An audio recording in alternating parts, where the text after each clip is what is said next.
So this is my very first financial update video. So if you'd like to see how much debt I was able to pay off for the month of August, stay tuned.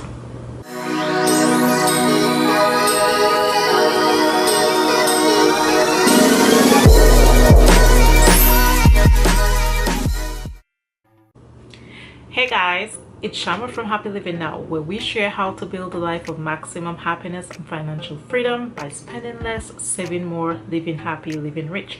So if you would like to learn some tips and tricks on how to live happy and live a rich life, this is the place to be. So go ahead and hit that subscribe button below, and don't forget to hit that notification bell as well so you don't miss out on future videos like this. Alright guys, so this is, as stated, my very first financial update video, and in this video I'm just going to share with you really quickly the debt that I was able to pay off for the month of August, and just show you the numbers, what they were.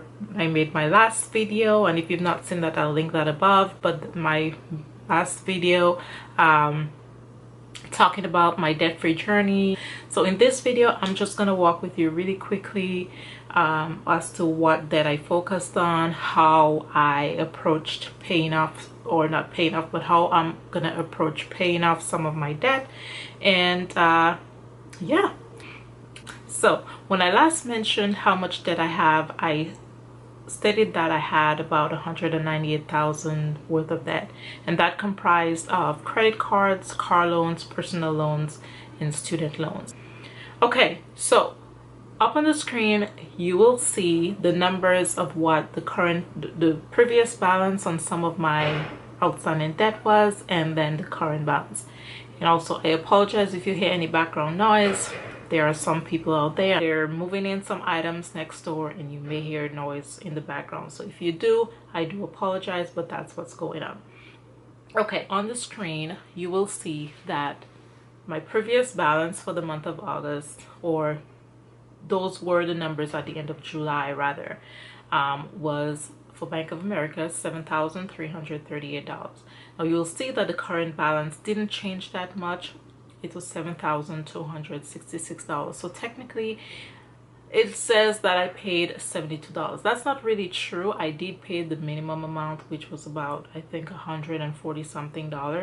But as you know, a lot of the money, if you have such a high balance, a lot of it is going to go to the interest rather than the principal. So technically, I guess you can say that's how much I paid. If you look at Capital One, you will see that the previous balance was $4,317. The current balance is about $3,905. So you can see that there was a big difference here, and I paid about $412 in the month of August towards my Capital One. Discover was $4,003, and you'll see that the current balance is $3,940. So that's about a $63 difference. Again, I paid $100. I think the minimum of that is probably $70, but again, a lot of it went to the interest, not the principal.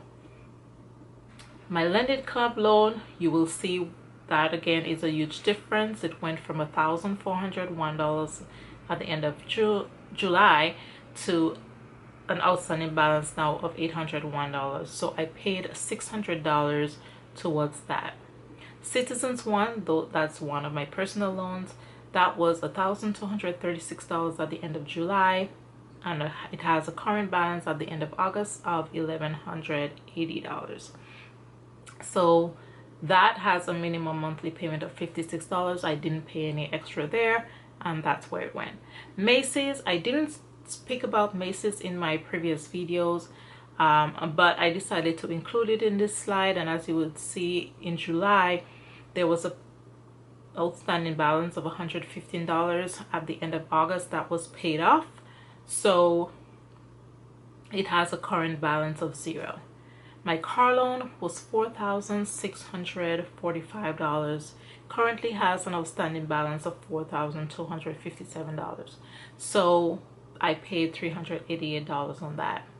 And as you can see, my student loans were $175,729 at the end of July.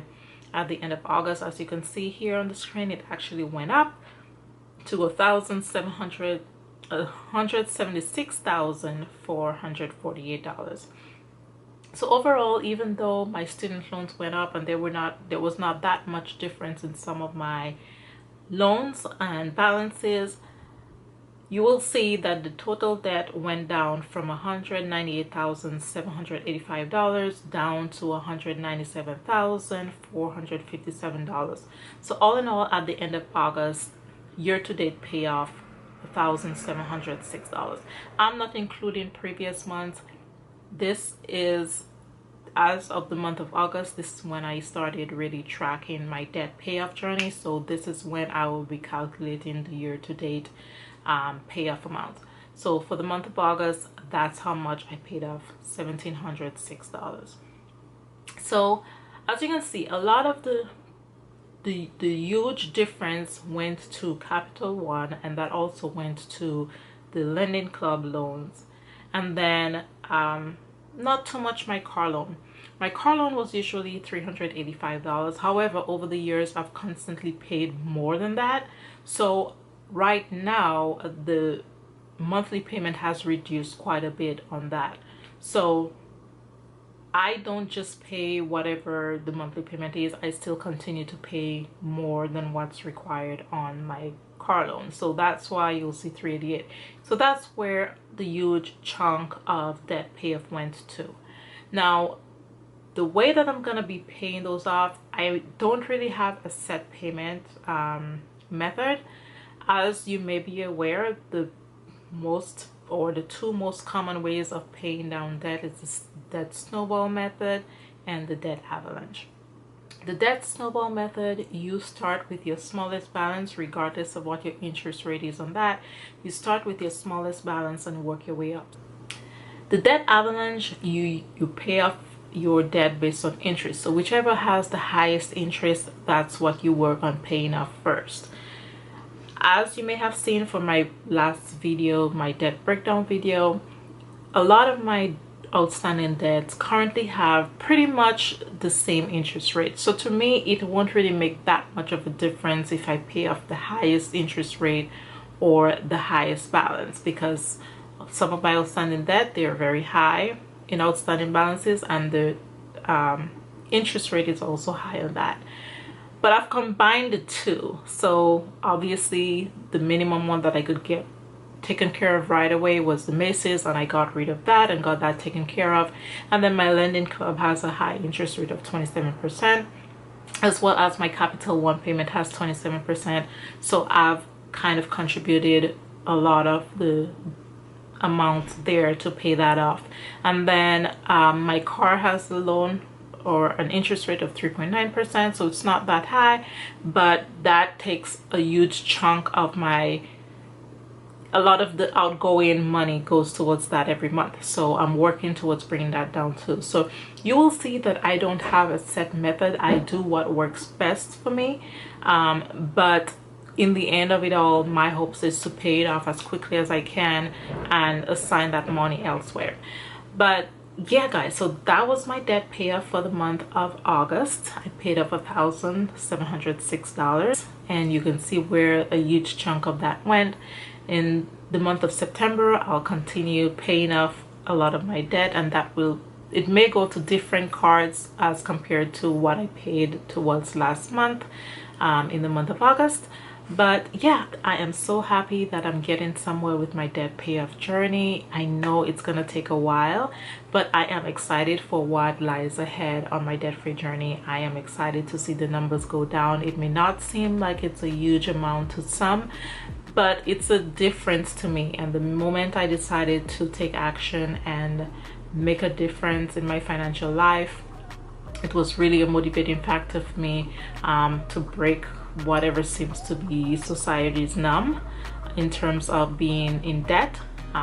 So I'm excited for what's lying ahead, and I'm excited to be debt free, and I'm excited to see the balances go down. So I hope you guys will continue to join me on this journey, and I hope you guys use this as motivation that if you are in debt, to help you get out of debt as well. And let's keep each other motivated, okay? I hope you guys enjoyed the video. If you have any questions, please feel free to drop them down in the comments below. Let me know if you're on your way to being debt-free, if you've embarked on a debt-free journey, and how much debt you have, and what are the ways you're looking to pay it off, or what are the ways you're getting creative if you've used the debt snowball or the debt avalanche, or you've created your own way of getting rid of your debt. Drop them down below. Let's keep the conversation going. Okay, so until next time, continue to be you, be unique, and be the master of your life's masterpiece. Bye guys.